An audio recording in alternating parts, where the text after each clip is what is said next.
வணக்கம். நம்ம எல்லாருமே தயிர்னா ஆரோக்கியமான உணவுன்னு தான் நினைக்கிறோம் இல்லையா? ஆனா நாம சாப்பிடுற முறை தப்பா இருந்தா அதே தயிர் நமக்கு ஆபத்தா மாற வாய்ப்பு இருக்குன்னு சொன்னா நம்புவீங்களா? வாங்க, தயிர பத்தின சில ஷாக்கிங்கான உண்மைகளை தெரிஞ்சுக்கலாம். உங்க ஃபேவரட் சூப்பர் ஃபுட் தயிர். அது உண்மையிலேயே உங்க உடம்புக்கு நல்லது செய்தா, இல்ல உங்களுக்கே தெரியாம அது உங்களுக்குள்ள தீங்கு விளைவிச்சிட்டு இருக்கா? வாங்க இந்த கேள்விக்கான பதில தேடலாம். முதல்ல தயிர சுத்தி இருந்த ஒரு முரண்பாட்டை நாம புரிஞ்சுக்கணும். அதாவது, நாம என்ன நினைச்சிட்டு இருக்கோம், ஆனா உண்மையில என்ன நடக்குது அப்படிங்கறத பத்தி. ஒரு பக்கம் பார்த்தா தயிர ஆரோக்கியத்தோட பொக்கிஷம்னு நாம பாக்குறோம். ஆனா இன்னொரு பக்கம் அது நாம தப்பான முறையில சாப்பிட்டா அதுவே பல உடல்நல பிரச்சனைகளுக்கு மூல காரணமா மாறிடுது. இந்த நன்மை தீமை முரண்பாட்டை எப்படி சரி செய்யறதுன்னு தான் நாம இப்ப பார்க்க போறோம். சரி, நாம முதல்ல தெரிஞ்சுக்க வேண்டிய ரொம்ப ரொம்ப முக்கியமான விதி என்னன்னா நேரம்.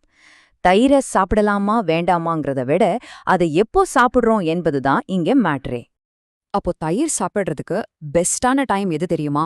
நண்பகலுக்கு முன்னாடி. அதாவது காலையில டிஃபன் சாப்பிட்டதுக்கும் மதிய லஞ்சுக்கும் நடுவுல இருக்கிற அந்த டைம் தான் ரொம்ப கரெக்டானது. ஆனா காலையில வெறும் வயிற்றுலயும் ராத்திரி நேரத்திலயும் தயிர் சாப்பிடுறத கண்டிப்பா தவிர்க்கணும். ஏன் இந்த நேர கட்டுப்பாடு இவ்ளோ முக்கியம்னு நீங்க கேட்கலாம்.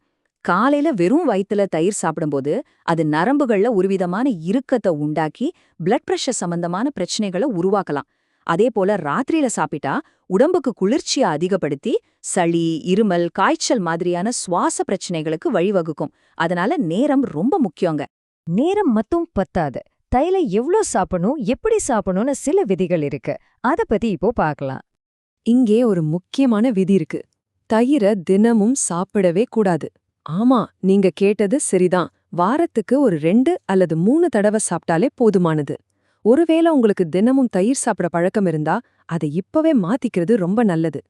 ஏன் தினமும் தயிர் சாப்பிடக்கூடாதுன்னா, அது உயர் இரத்த அழுத்தத்துக்கான வாய்ப்பை அதிகரிக்கும். இரத்த குழாய்கள்ல கொழுப்பு படியறதுக்கு வாய்ப்பு இருக்கு. சிலருக்கு உடம்புல வீக்கம், அரிப்பு கூட ஏற்படலாம். லாங் டேர்ம்ல பார்த்தா இது உடல் பருமன், சர்க்கரை நோய், ஏன் இதய நோய்களுக்கு கூட காரணமா அமையலாம். அதனால அளவோடு சாப்பிடுறது தான் ஆரோக்கியம். இது ரொம்ப ரொம்ப முக்கியமான ஒரு விதி. நல்ல ஞாபகம் வச்சுக்கோங்க. தயிரை எந்த காரணம் கொண்டும் சூடுபடுத்தி சாப்பிடவே கூடாது. தயிரை சூடுபடுத்தினா என்னாகும்னு கேக்குறீங்களா? அதுல இருக்கிற கோடிக்கணக்கான நல்ல பாக்டீரியாக்கள், அதாவது ப்ரோபயோட்டிக்ஸ் மொத்தமா அழிஞ்சிடும். அதோட இயற்கையான மருத்துவ குணமும் சுவையும் கூட மாறிடும். அது மட்டும் இல்ல, நன்மை செய்யறதுக்கு பதிலா உடம்புல கெட்ட கொலஸ்ட்ரால அதிகரிக்க ஆரம்பிச்சிடும். அதனால தயிரை அப்படியே சாப்பிடுறது தான் பெஸ்ட். தேவைப்பட்டா மட்டும் கொஞ்சமா சர்க்கரை சேர்த்துக்கலாம். அடுத்ததா நாம ரொம்ப ரொம்ப முக்கியமான ஒரு பகுதிக்கு வந்திருக்கோம். தயிரோட எந்தெந்த உணவுகளை எல்லாம் சேர்த்து சாப்பிடவே கூடாது. இது தெரியாம நாம செய்யற தவறுகள் என்னென்னு இப்ப பார்க்கலாம். இந்த லிஸ்ட கொஞ்சம் கவனமா பாருங்க. தயிரோட எதையெல்லாம் சேர்க்கவே கூடாதுன்னு இதுல இருக்கு. உதாரணத்துக்கு, தயிர் குளிர்ச்சியானது, ஆனா வெங்காயம் சூடானது. இது ரெண்டும் சேரும்போது தோல் அலர்ஜி வரலாம்.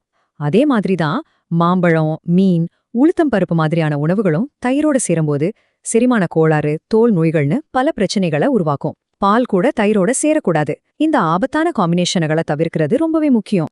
சரி, இவ்ளோ விஷயங்கள் இருக்கே, எப்படி இதெல்லாம் ஞாபகம் வச்சுக்கிறதுன்னு கவலைப்படாதீங்க. உங்களுக்காக ஒரு சுலபமான, ஆரோக்கியமான தயிர் பிளான் இதோ உங்களுக்கான சிம்பிளான 4 விதிகள். 1.